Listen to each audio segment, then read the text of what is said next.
evening, Mayor. Chief Duvall, go ahead. Okay. I'm going to begin with my monthly report. As you indicated, Mayor, crime is definitely on the rise. I'll go over the major incidents. We had a sexual assault. This is a domestic violence related incident where the parties are known to each other. We have an additional domestic violence and an aggravated assault. So you had a sexual assault and an aggravated assault, both domestic violence related. And we had a huge jump in theft and a huge jump in auto theft. The theft I'll talk about primarily. Shoplifting has picked up again. Package thefts is very big so far this year.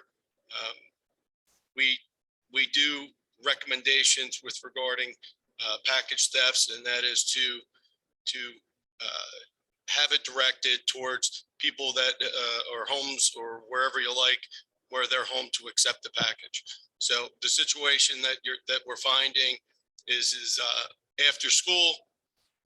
We have had juvenile age people steal packages, and then you also have those who are following the delivery services around to steal packages. But that is the bulk of the thefts that we're seeing, including overnight thefts from motor vehicles.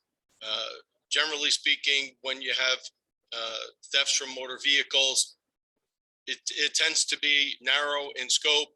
So an individual go to an area and walk their block and check basically every car on their block. So it's not unusual to get 5, 6, 10 vehicles that have been rummaged through in the same night.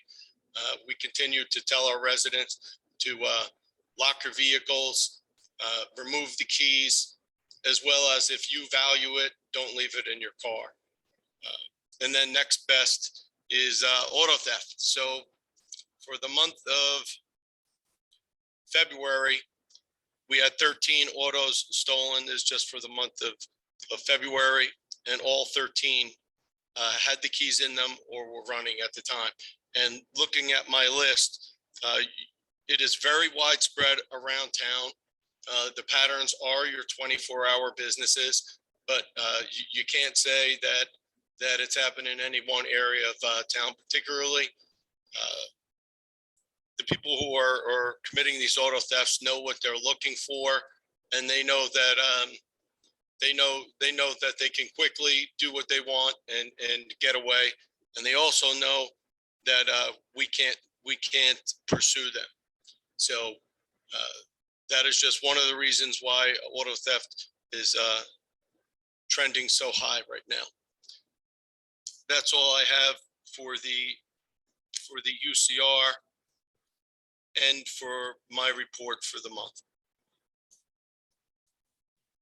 Next, I'll go on to overtime unless you want to ask any questions about that. I have no questions. Thank you, Chief.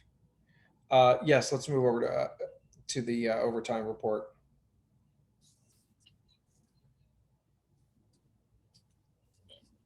Second.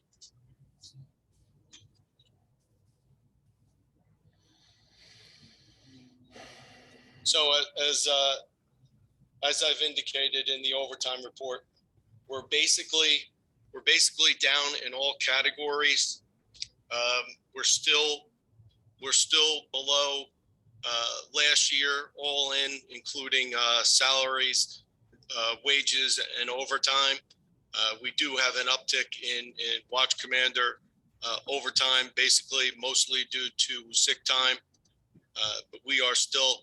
I'm expecting that we're going to catch up and surpass that, just because our costs have climbed with personnel costs. Thanks, Chief. Any questions for the Chief from my colleagues on that? Ms. Cripe, Deputy Mayor DeLuca. Okay. Moving on, Chief. Next on the list was an update to the crossing guard situation and the intersection of Burnett and Tuscan, Burnett and Spring, and down by Seth Boyden School. So from the police perspective, what we did was we reassigned an officer to Spring and Boyden. This is the most dangerous location of all. We have retrained our guards at least twice. One was at headquarters, and one training was conducted in the field. Some other individuals were given some additional training. As far as the upgrades go, it's my understanding that our entire team, including the township engineer, are looking at making improvements to the striping and the traffic controls in the intersection. I'm not sure where we are with that.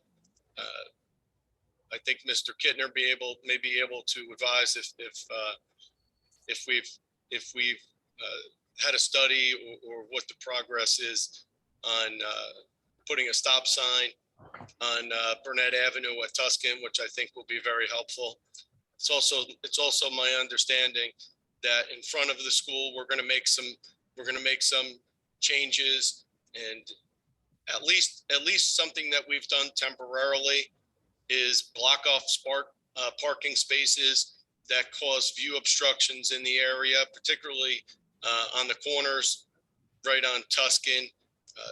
Parents tend to very quickly pull in the no parking area and cause view obstructions for the crossing guards. So we've actually stationed the cones there, so that way the guard just can put them in the spaces and block the spaces, creating a safer area.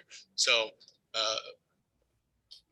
so far we've done a lot, at least initially, and I know that there's more long-term fixes that are going to need to be happening. Thanks, Chief. I want to report that we talked about this issue during engineering, planning, and public works subcommittee this morning. And that is the committee where we have received input from parents crossing there every single day, including parents who've had near misses.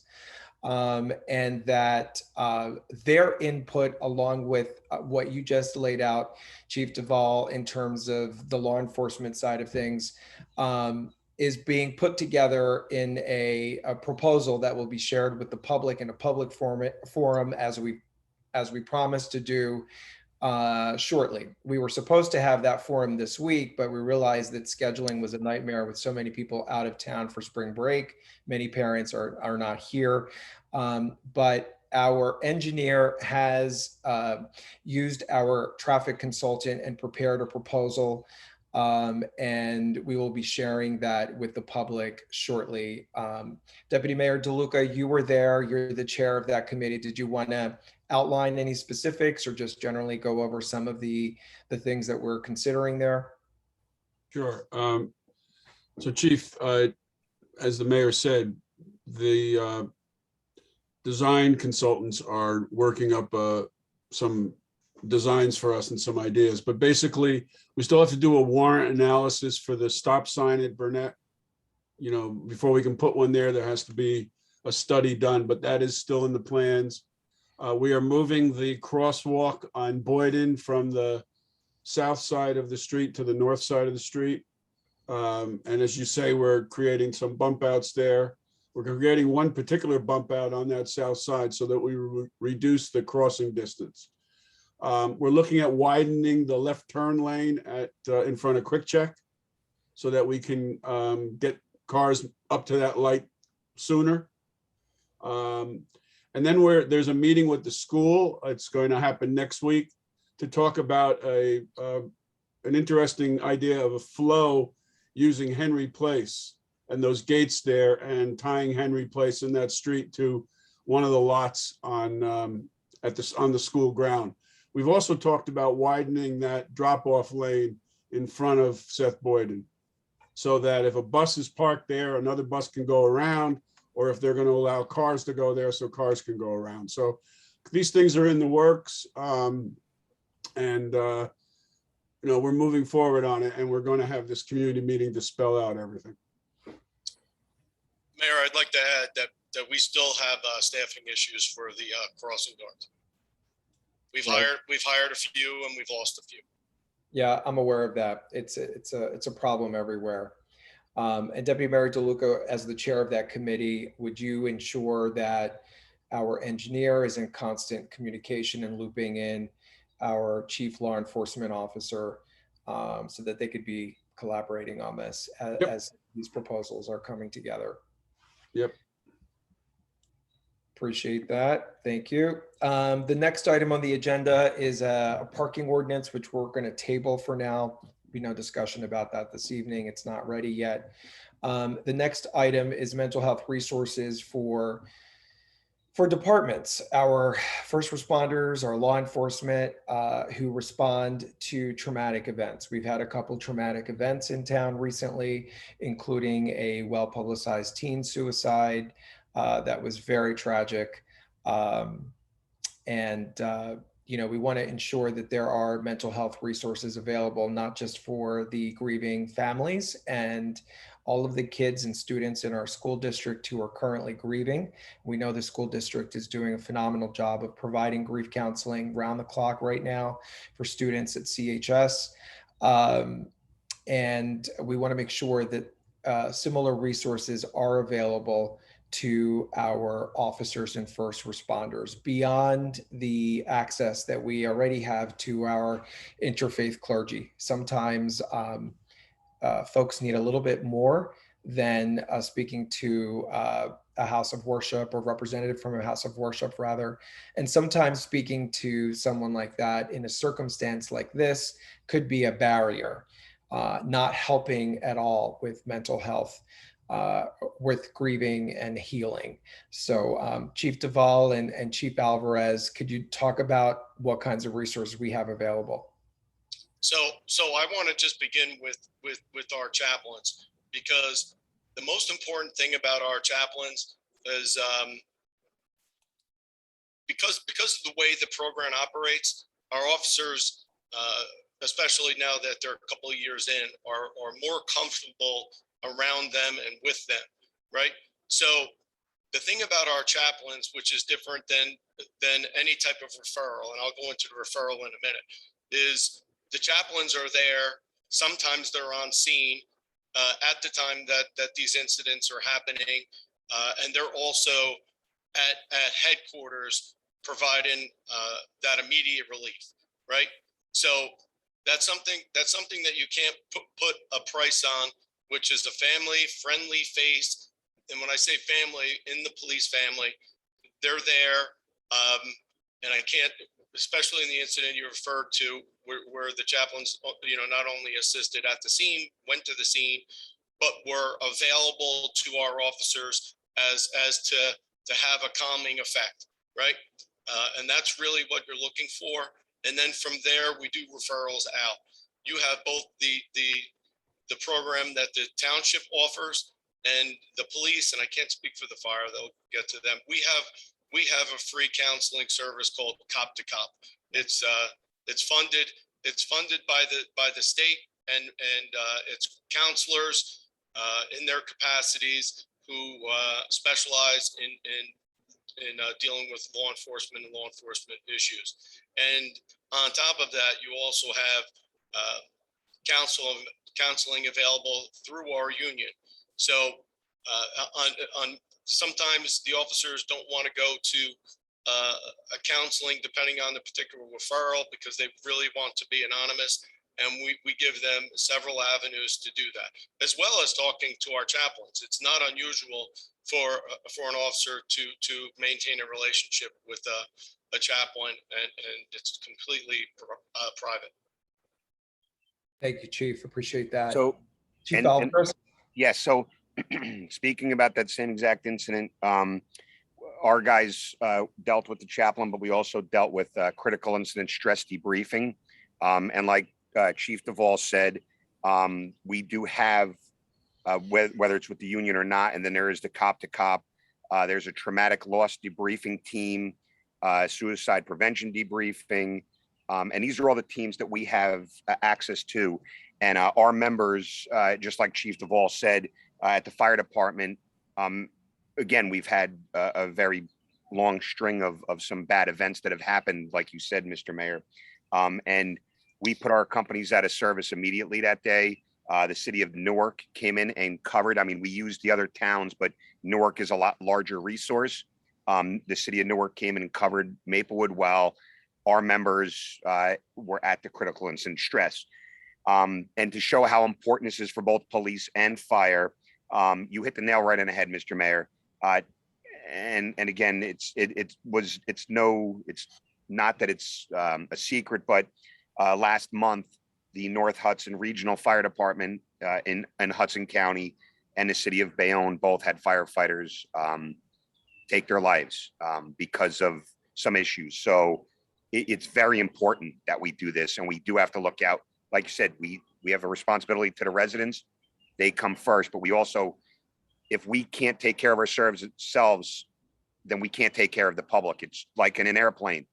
As soon as the mask comes down, what do they tell you to do? Put the mask on you first, so then you could help the person next to you. If we're not helping our own, we can't help the rest of the residents. So you guys are right on with that. And that was actually in my report that I was going to bring up about the critical incident stress. So thank you. Thanks, Chief. I appreciate that. That's really helpful. So this brings us to our public comment period for police matters only. Township Administrator Assistant Bailey Barnett. Bailey, would you kindly coordinate, give the rules about raising hands, 3 minutes, et cetera, et cetera. Thank you. Yes, of course. So now we've come to the public comment section of the meeting for police issues only. Fire will be later. Anybody who has a comment or would like to speak, use the raise your hand function and I'll convert you to a panelist one at a time. You'll be given 3 minutes to speak.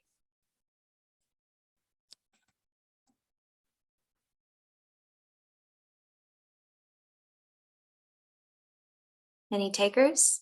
One? Okay. First up, Mayor, we have Leo White.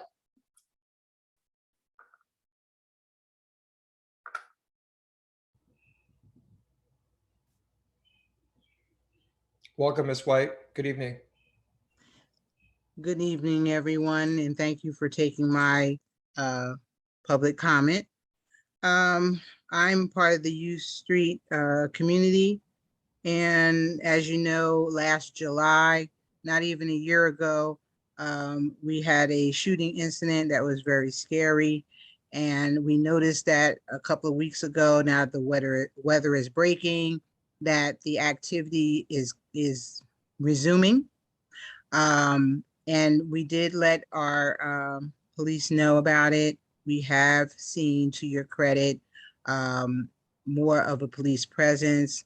A police car was put down there one day, which kind of, deterred the problem. But what I'm really concerned about is why does it have to be when we bring up things that are of concern to us that we see the police presence?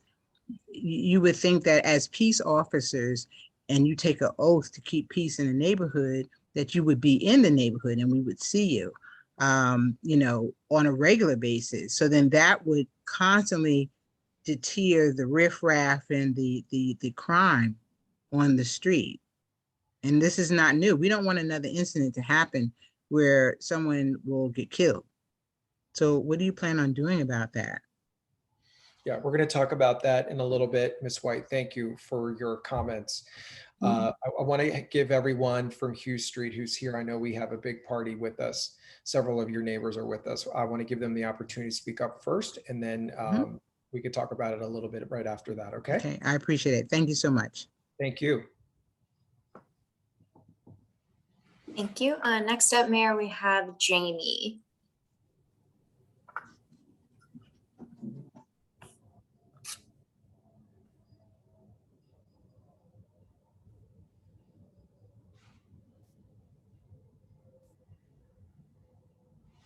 Good evening, Jamie. Welcome. Thank you for joining us.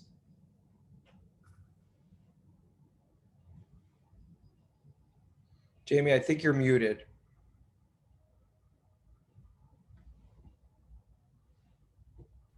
Can you guys hear me now?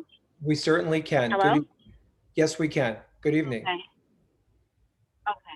Good evening. I've been a resident on Jacoby Street for about 7 years. And I know when I first came here, there was definitely a police presence. I do understand with the publicity and everything that's going on now, I feel like sometimes the police are a little bit more hesitant to show a presence in the community. But I noticed that we have such a increase in crime, and I'm very, very concerned. And I really do want to know, is there a way for you to increase the police presence in our community? I remember seeing, police cars on the corner, giving out citations. We need that again. We need to see that in our communities, and it needs to be done quickly, I think, because of everything that's going on with the mental health issues of people and the close proximity of where we're at. So I just need to know that you guys are going to up that for our community and for our residents. Thank you, Jamie. Those are really good points, and I will address some of that after we hear from the rest of your neighbors, okay? Thank you. Please be careful driving. I see you're in the car. Thank you. Next. Okay, Mayor, next up we have William Gifford. You'll be converted to a panelist and allowed 3 minutes to speak.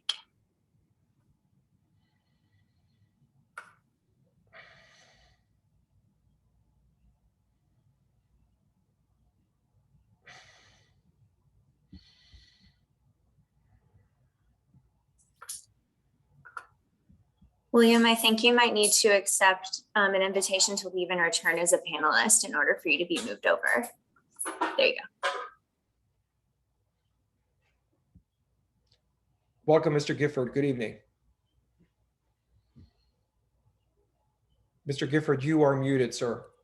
Hey, thank you very much. Sorry about that. Hi, I am Leah's neighbor. And I second, her opinion. I think that we do need that cop car on our street. It was definitely a deterrent. And while the weather is getting nicer, some of these kids are coming back.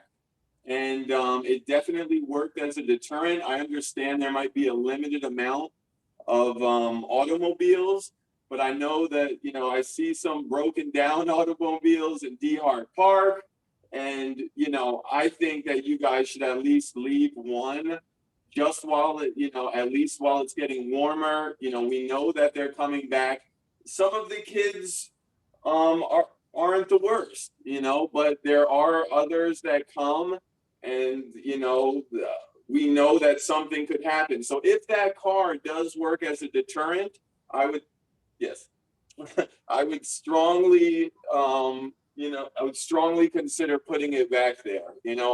I'm really not one for an increased police presence, but that car did seem to work. And I think that, the council, the police should strongly consider, putting it back there just to prohibit that from happening again. So that's all I have to say. And I definitely agree with Leah that we need it again. Thank you. Thank you, Mr. Gifford. Well, you definitely get the Father of the Year award, tuning into Public Safety Committee meeting while being dad as well. So thank you, sir. Thank you very much. Appreciate it. Bailey, do we have anyone else? Yes, next up, Mayor, we have R. Goodwin, who'll be converted to a panelist and allowed 3 minutes to speak. Hold on. Would you kindly mute yourself, Mr. Gifford? Thank you.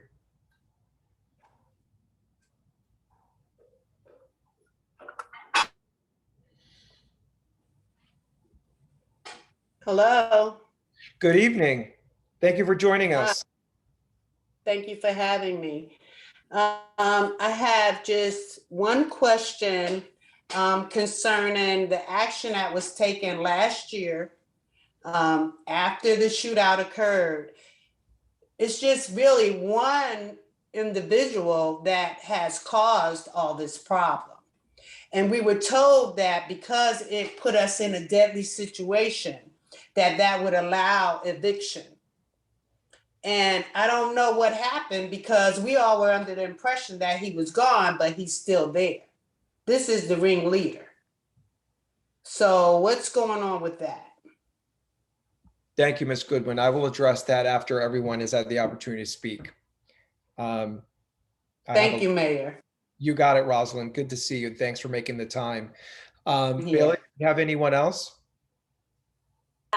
That is everyone, Mayor. Okay.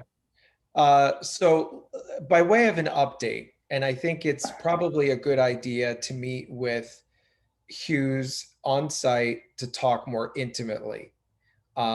Because, you know, when we're talking about policing strategy and other strategies, we don't want to be voicing them on a recorded meeting in public like this, but we can speak more generally.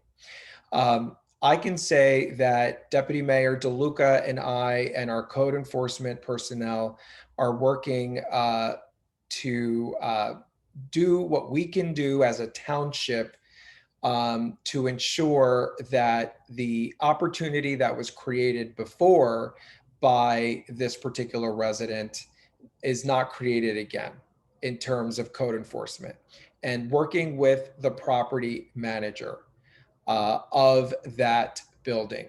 We too thought that there was, you know, a new resident there, but there apparently isn't. So what we will be doing is documenting everything that you are all reporting back to us, and we encourage you to report everything that you see, even if you think that it's not something.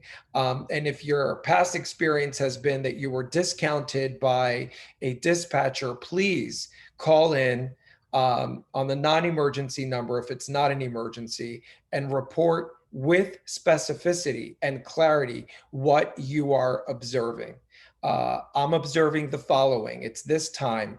I see people that don't live on the block and they're in a car, and this is what the car is, and this is what it's doing. And we will send over police to investigate it further. And we will continue documenting those things and using our code enforcement powers as a township to ensure that this doesn't continue happening by this resident. As you all know, the township does not have eviction powers. The township doesn't do that. The county evicts residents, and that is between the landlord and the tenant. But when there are eviction proceedings, and that professionally, eviction is what I do. I'm in the business of protecting people from getting evicted and becoming homeless. But when there are public safety threats like the one that we have experienced, the game is changed. It's totally different. When there's a public safety threat, the township can document and forward over information to the courts, like the information that you all are reporting. So we encourage you to keep reporting. On the law enforcement side of things, as you have already seen, our presence has increased there, and we will come and speak to you one-on-one to talk about what additional measures we can take, what you're comfortable with, what you need on your block. And I think that's about all I'm prepared to say here at this meeting, and I invite our law enforcement director, Chief Duvall, to say more if he so wishes. Mayor, I would just say, I think a lot of the people on this call want to know that we are watching this. We're not going to let it grow. We are not going to take a wait and see approach to it. And already, I think they've realized that I'm responsive to every email that's sent, to every concern that they've sent, and we're not going to minimize this in any way. Also, Mayor, they should know that as a committee, the Public Safety Committee, we have discussed strategies that we have discussed together and agreed upon. And Janelle, we will also include Jacoby Street as part of that. Just so you're aware, and you could bring that back to the board, because you know, when we're watching several areas of town, we don't want it to come to them as a surprise. Okay, but we'll do that as well. As we keep the communications open, particularly in the email and provided in the information, we're going to keep on top of that. We are going to document it for the appropriate time, and we're not gonna let it get any worse. Certainly, nothing major is going to happen like it did last year. Thank you, Chief. And as I said, I will coordinate with Ms. Goodwin, who has been my point of contact, to gather people together. The people who live on that block who are experiencing this, we're talking about the tenants directly affected. The best strategy is a conversation with the people who are directly affected, not everyone else or other people who have other agendas or issues or concerns.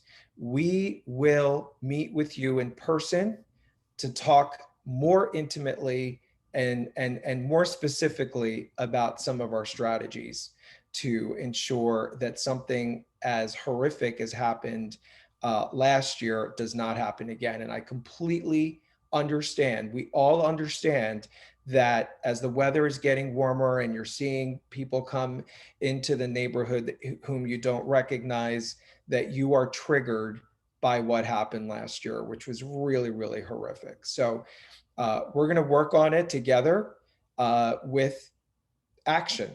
That this is not talk, this is action. We've just itemized action items, not just talk, not policy, not feel good stuff. This is action. And we will take that action. And I'm committed to it. The deputy mayor is committed to it. Our public safety chair, committee member Frank McGehee, who is out of town this week with his family, is committed to it.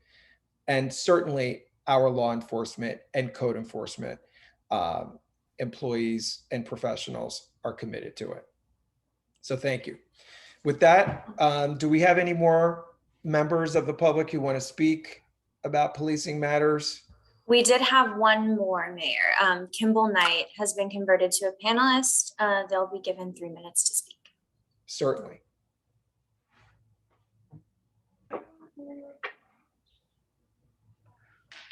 Thanks a lot. Hey, everybody. Hey, Mayor. Thanks for having us on. I'm also, I appreciate everything you said, and I recognize the, I recognize the direction that we're going to go in to take this into a smaller group.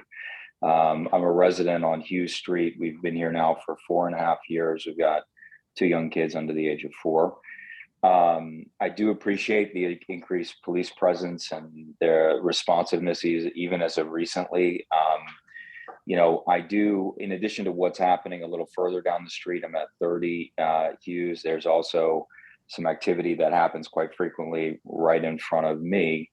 And you know, a lot of unrecognizable vehicles. And I had a really nice conversation with one of the officers that actually was extremely proactive and took some quick action in an incident that happened last week.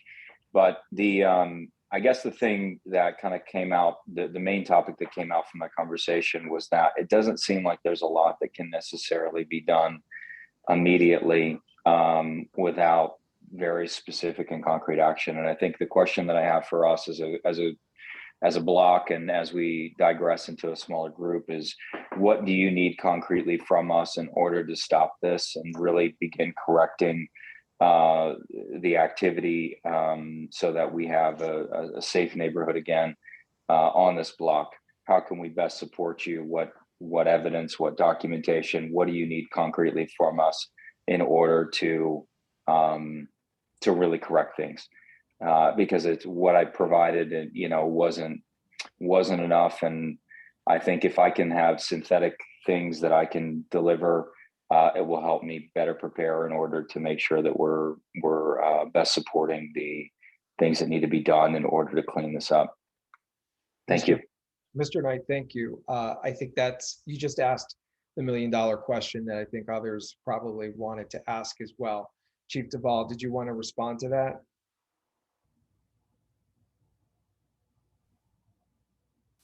Yes, of course. because it just doesn't apply to your neighborhood. It applies to all neighborhoods. And I think what we tried to do is build a community coalition over last year to fight this problem. From the police perspective, I would ask you to sign up with our Video Alliance if you choose, or to get your own type of cameras and share the information with us. That will help us build a case. Not only will provide for your own security, but also provides for to assist the police. I'm not going to advocate one surveillance or camera in particular. I'll let you decide that. But those type of things definitely help us when it comes to determining what's happening in a community. The thing that everybody should know is generally speaking, the people who are complained about know that they're being complained about. So the people that you spoke about, they know it. They call us, they know it, right? So it doesn't come to a surprise at all by them that we're watching them and that you're making complaints. So what that says is we need to be even stronger as a community, because even in the face that they know that you're complaining or there are complaints about them, they continue to do these activities almost in a challenging manner, especially when they're calling headquarters saying, I know you're watching me, that kind of thing. So again, I would like to encourage that you can't point fingers. We need this to do that. We need to do this together as a group. The cameras, if I could, I would ask everybody to get a camera. It depends on how you feel about them. And I've said this on other meetings. We had a tragic incident on at Underhill Field. That case was not solved by a witness. It was solved by a camera. So, I mean, it's up to you to decide how you feel about them, but that's just the reality of it. But please, let's continue to work together as a team. Thanks, Chief. That's really good advice. And thank you again, Mr. Knight. We will talk more specifics with you and your other neighbors on Hughes Street. And I will coordinate that meeting with Ms. Goodwin, as I stated earlier. So this is going to end public. Thank you. This is going to end the public comment period for the police portion of our meeting tonight. We're going to head over to Chief Alvarez for the fire portion of our meeting tonight. Welcome.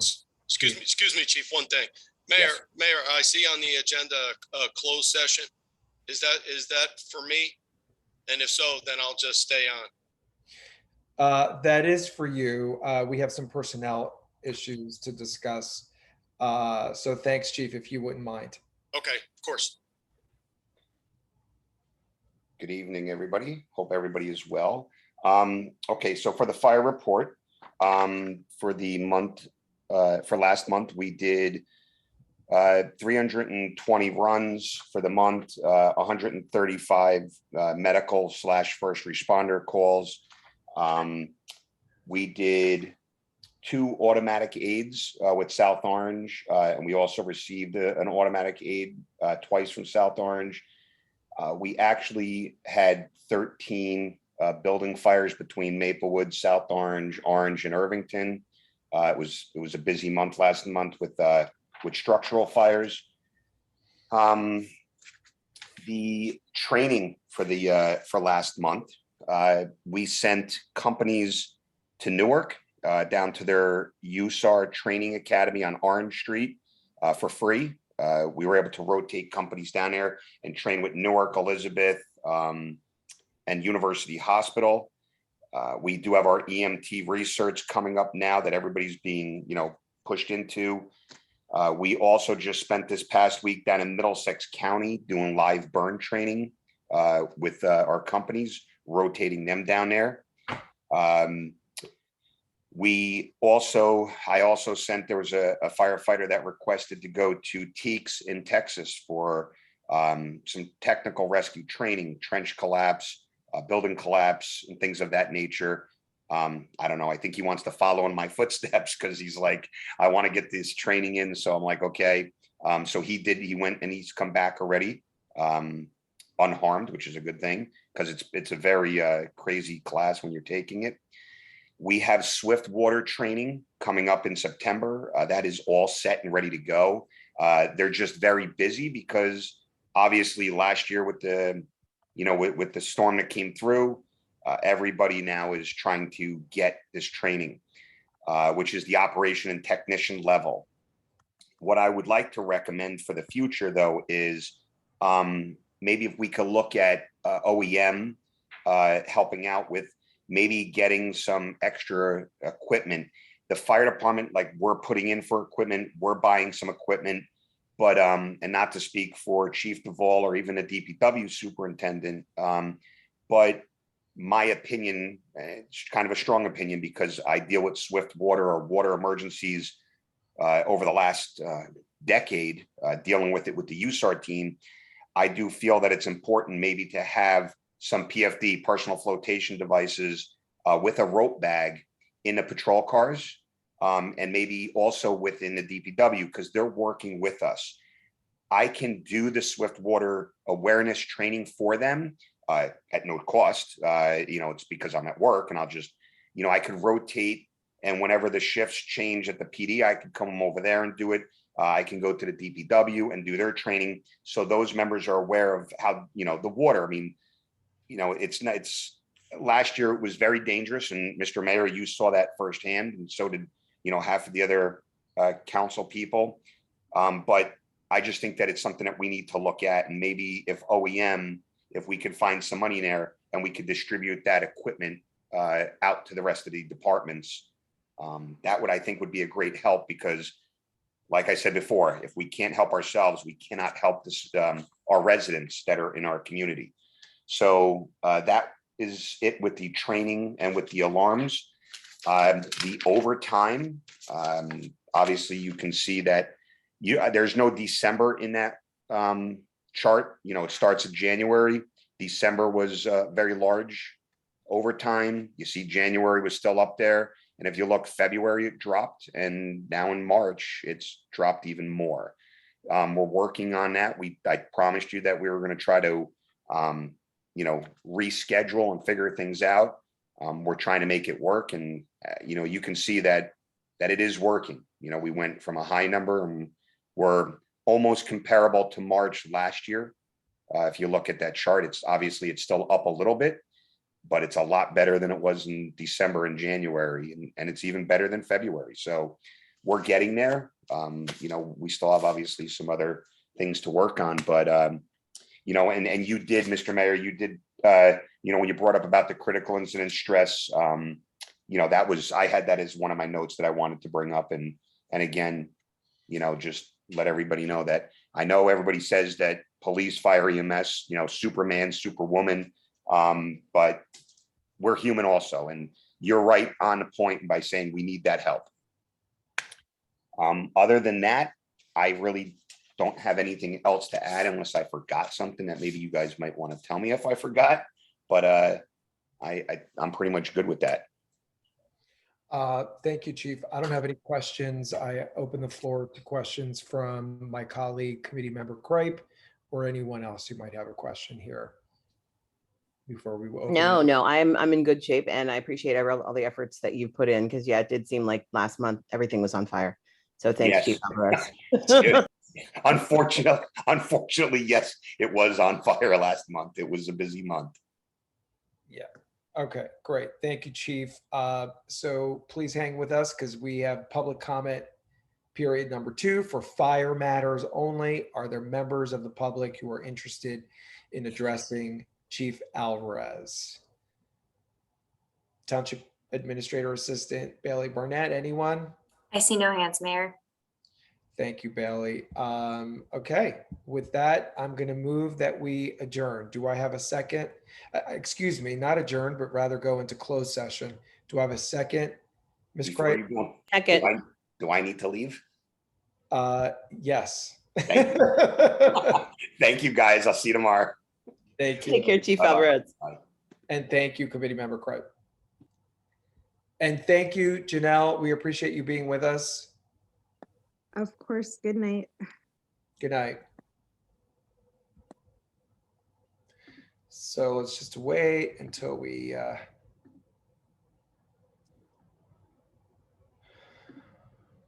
this is a closed session to discuss personnel. No members of the public.